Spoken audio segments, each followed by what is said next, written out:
Hello everyone, welcome to another live stream. So we're going to review a little bit of what we did. We're going to do some playing.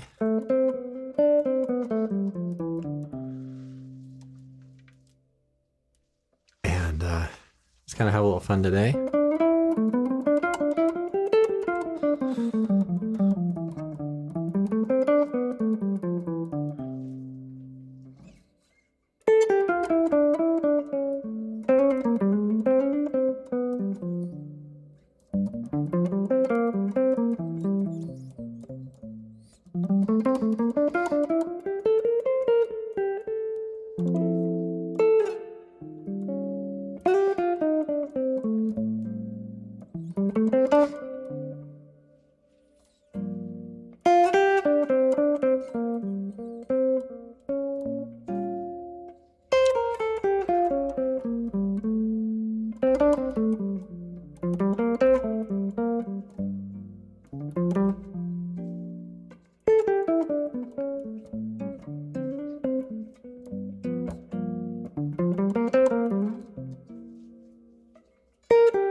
Okay, so let's do a little playing on that tune, Days of Wine and Roses. That's our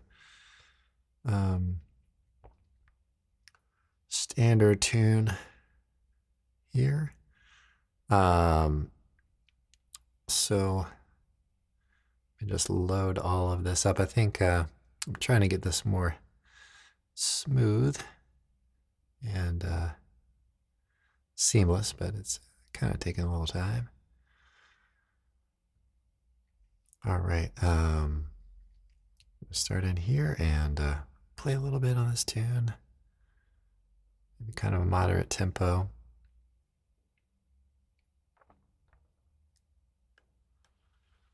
Days of Wine and Roses.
So this week we've talked about various note combinations. We did quite an extensive talk on that a couple of days ago.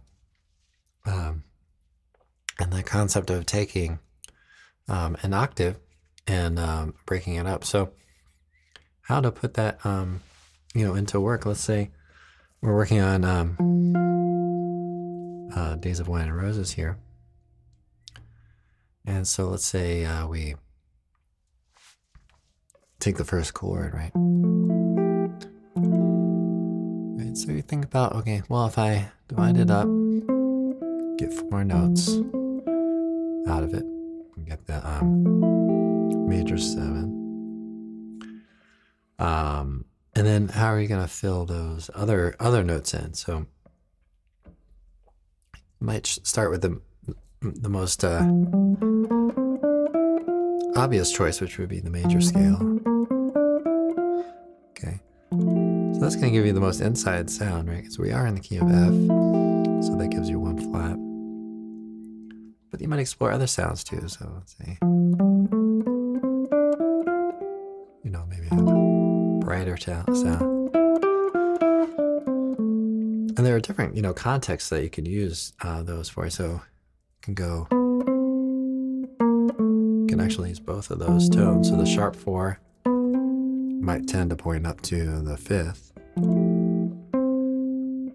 The natural 4 might tend to fall, right? So you can create a line like that.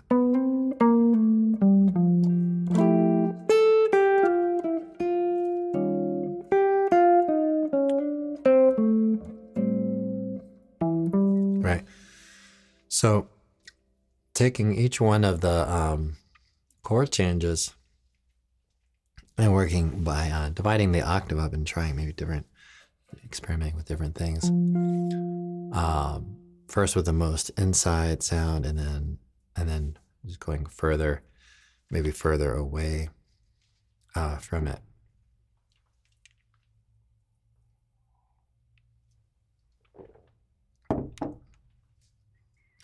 All right, let's get, let's see, hopefully everything's kind of working here. I'm doing an early morning one today. So,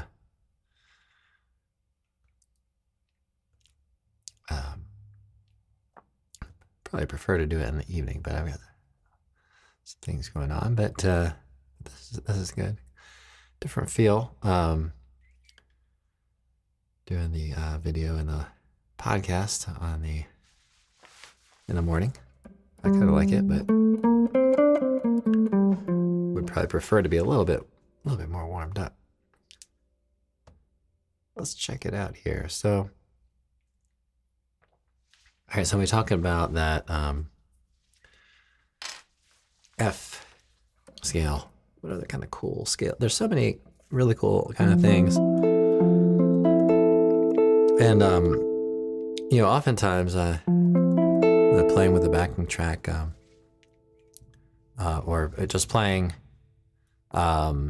here online and stuff, I like to really stretch out and play some different sounds. Sometimes I listen back and think, wow, that was a little edgy, or that,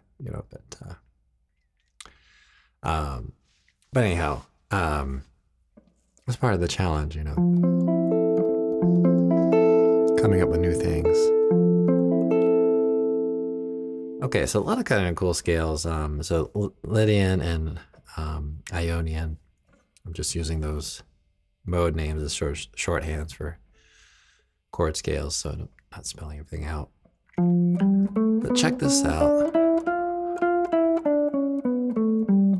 That's called Lydian augmented. Call correctly. So it's just like Lydian, but instead of the 5, I do a sharp 5. So that's kind of a little edgier.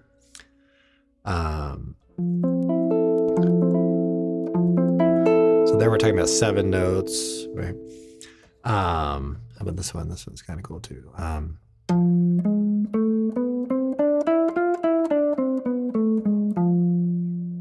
exotic sounding. So that's a Lydian sharp 9. So kind of a cool sound, but anyway, that's sort of the spirit of the idea behind dividing up the octave. And during private lessons, I've found that you know, folks, it's hard to find like kind of a, I don't know if this is the right word, but like a holistic view of music theory and improvisation. So you kind of get these bits of things that are really good, but maybe out of context, or difficult to apply practically. So that's kind of a lot of what I'm trying to do in my teaching, and really in my own playing, my own like self-teaching, is to explore and discover you know, the instrument. So that's kind of the spirit behind taking an octave up, and just, so that's something so simple, right? So take an octave, divide it in different ways, you know, and you know, do the major triad, you know, find other triads within that.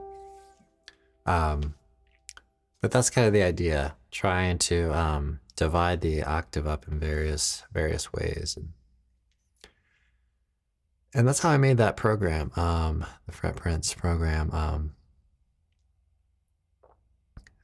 which is basically dividing up the octave in a lot of different ways and taking it from there. I was going to load in a new song, but I kind of ran out of time. So I'm going to review some of these tunes that we've been working on. So another talk that we had was on tonality, and so one of the members here sent me an email, you know, asking about how you know, when I wrote out this lead sheet for Atrasta Porta, you know, how I arrived at the key signature. And so we had a whole talk about tonality this week, just kind of relating to that. And so let's play a little bit on Atrasta Porta, and I think I'm going to turn off the keyboard and kind of play along with it, and maybe focus a little more on the chords. So let's bring our tempo down a bit, and find our feel here.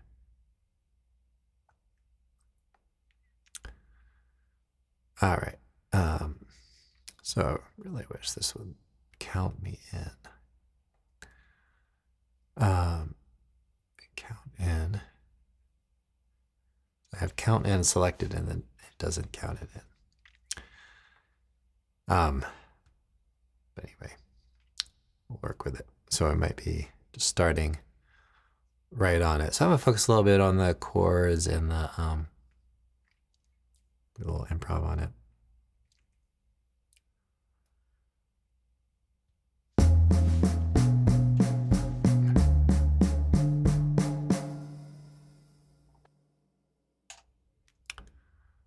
All right, I'm not sure what happened there. Let's try that again, see what happens here.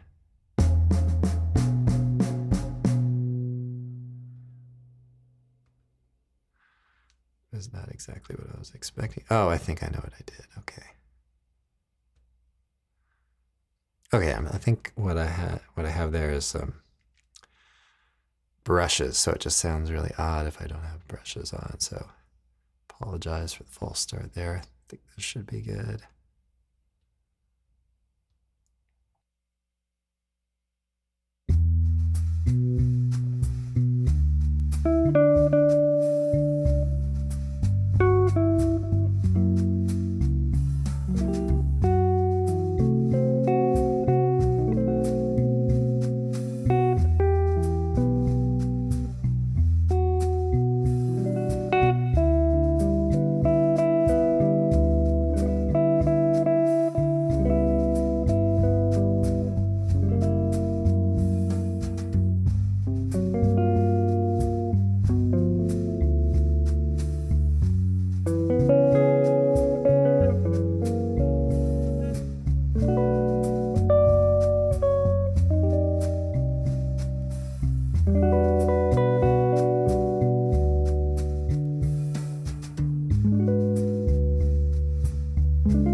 All right, so it's a really fun and rewarding thing to do with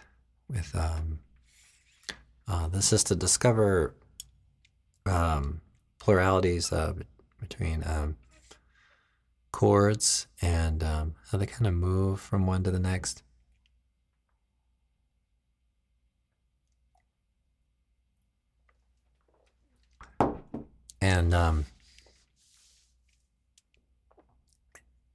And so you can do this with arpeggios and scales. You know, when we think about how many notes there are, we have 12 notes, and we have these tonalities. And so there's a lot of commonalities, a lot of different combinations that overlap. And this is a great concept really for creating lines, maybe like smooth lines that kind of flow through the harmony. And also for chord changes and things too. So let's pick a moment in there where I think this might illustrate this a little bit. So we had this moment where I play G sharp, half diminished, 7. Okay. Now the next chord is C sharp 7, flat 9. Now there's a lot of commonality here. So really these 3 notes are going to remain.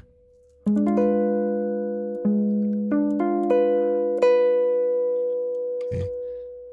And then this one note is dropping back, right?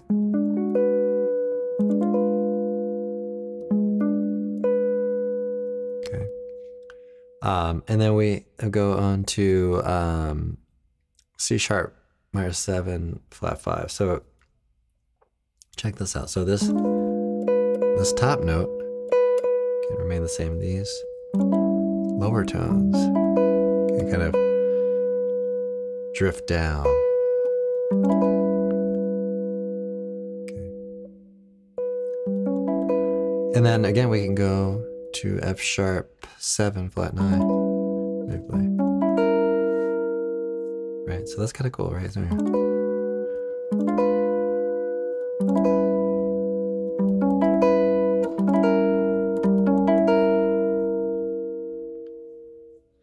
all right, so and then, you know, when you get to a certain chord change, like, okay, F sharp 7, flat 9, and then we get it into G, we hear that as being quite different, right? So we get from this F sharp 7, flat 9 to G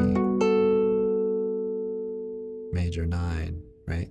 So that, you know, you could sort of kind of hear and see the patterns on the guitar neck that that show us that what our ear is already kind of hearing kind of immediately.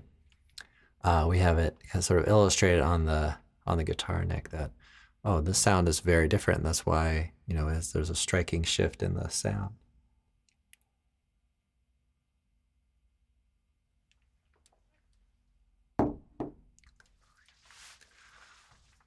All right, so let's play a little bit on that. Again, and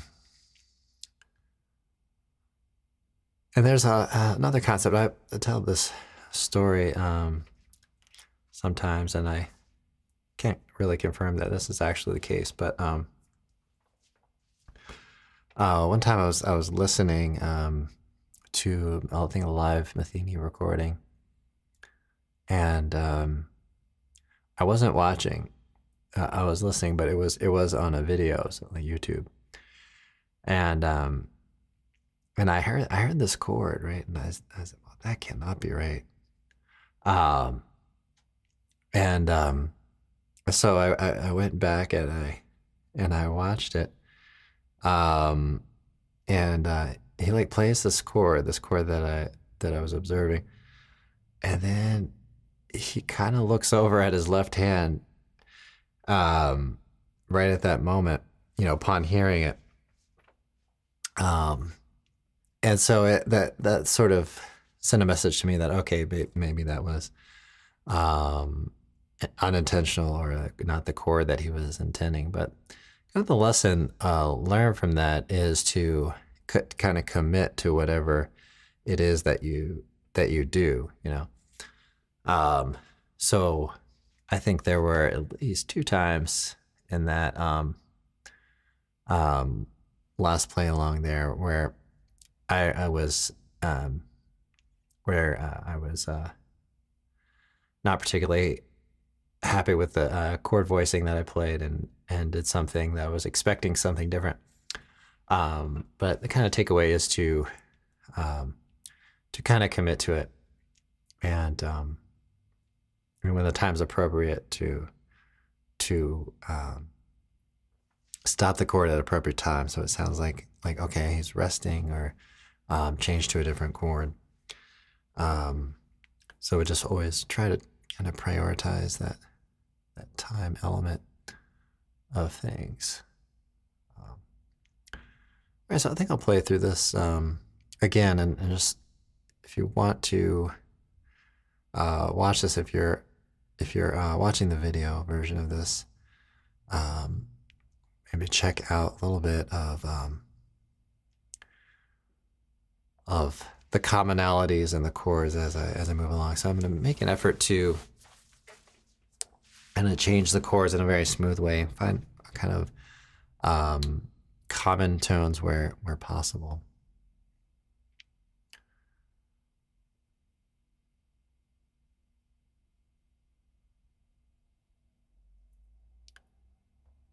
All right, here we go.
All right, so hopefully that kind of illustrates some of the things that you could try to do, and then you could say, well, am I going to go up? Am I going to go down? And just take notice too that the overall tendency for the notes is for them to descend and go down.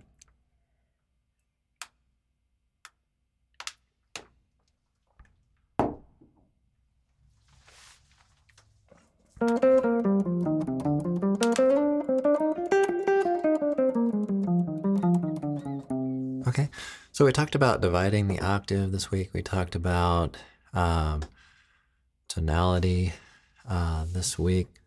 Yesterday we talked about phrasings and all just the different options for that, and to keep interest, and it's important to, I think, try to keep reminding ourselves, to do certain things. So, the process of internalizing some of these techniques and giving ourselves a reminder also just through playing and recording, getting feedback from maybe from others or getting feedback from ourselves on what we could change. It's a difficult thing, right? Because we're creating something, and we want to have a personal maybe sound or a personal stamp on it, and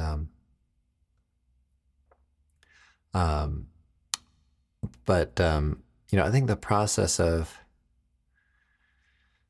kind of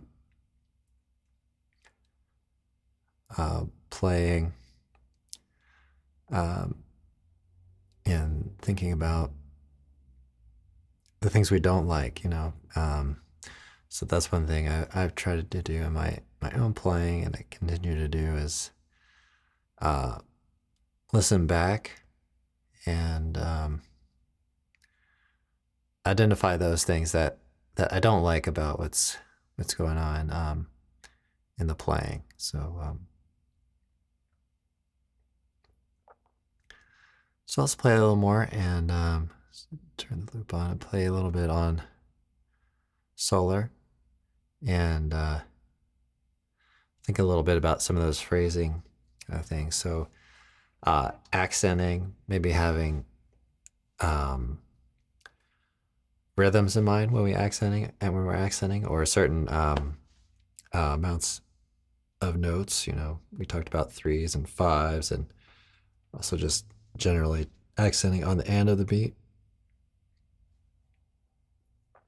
We talked about dynamics, talked about not playing and playing. Right, so let's do a little bit on this tune, and we'll check the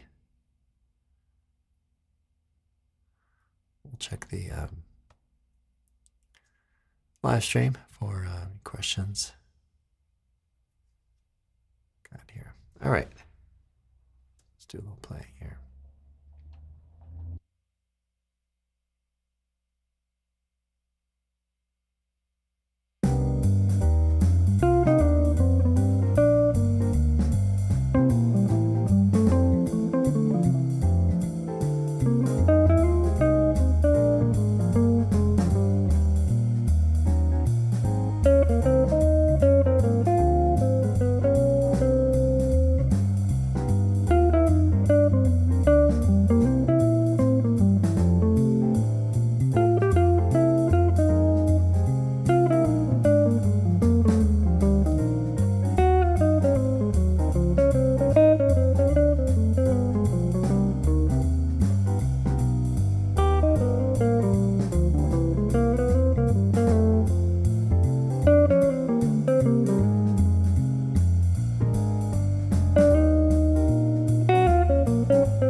All right, yeah, so a couple of things.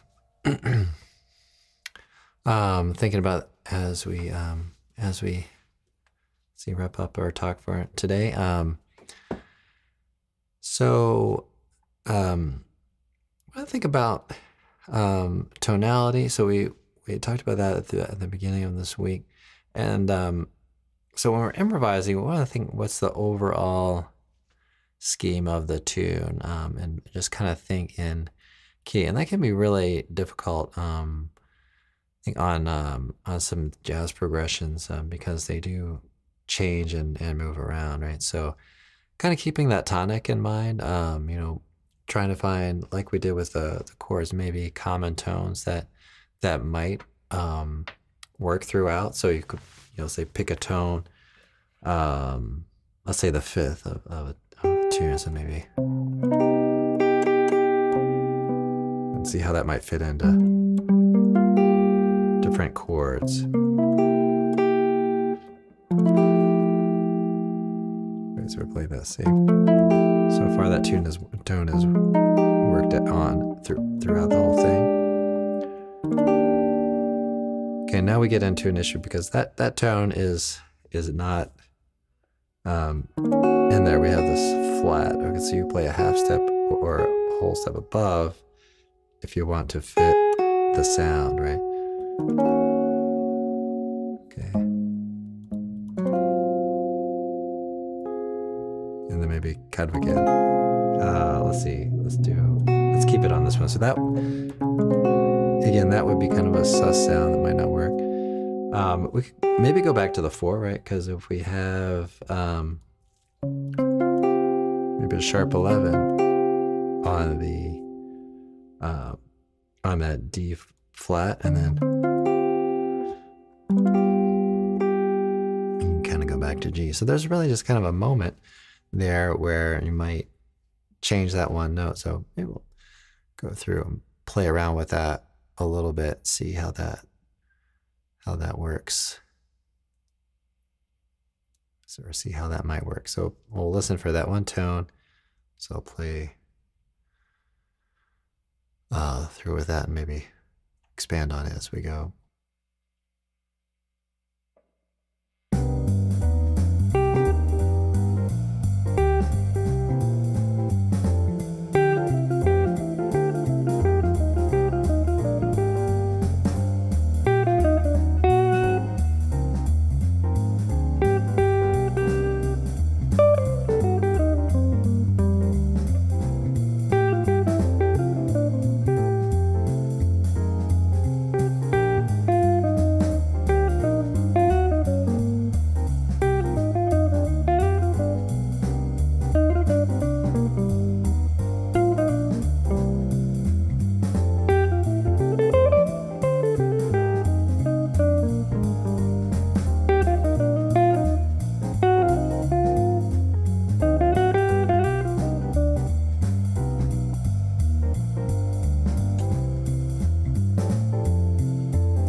Okay, so you hear that we get a little bit of that tone, and then there's a moment there where it kind of changes and moves. So, all right, let's see if there's anything else cover today. So any blues progressions, a really good place to practice that concept as well. Although Blues for Alice is a little tough because we have so many changes in that tune. We'll play a little bit on that one as well.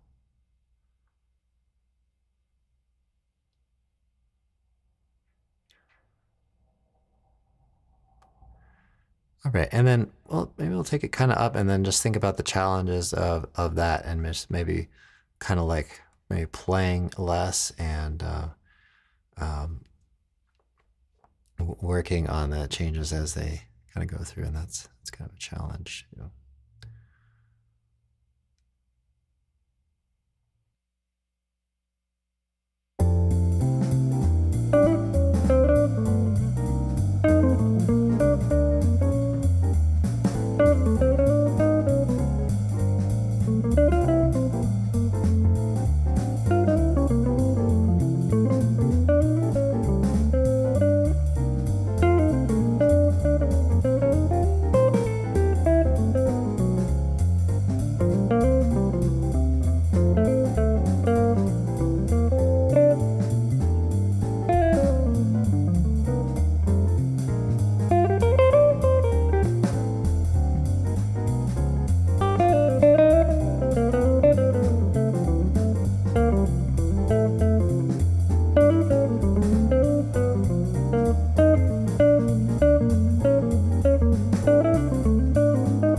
everybody. Well, thanks so much for checking this out. Thanks for supporting the channel. Hope you enjoyed it. If you're checking this out on the podcast, visit youtube.com/fretprince to see the video edition available to members. And you can also keep up to date with everything. This applies to members as well. On my website, fretprince.com, which will display all the videos, all the recent videos anyway. All right. Thanks again. Have a great day. Enjoy your practice sessions. And I will see you all in the next one.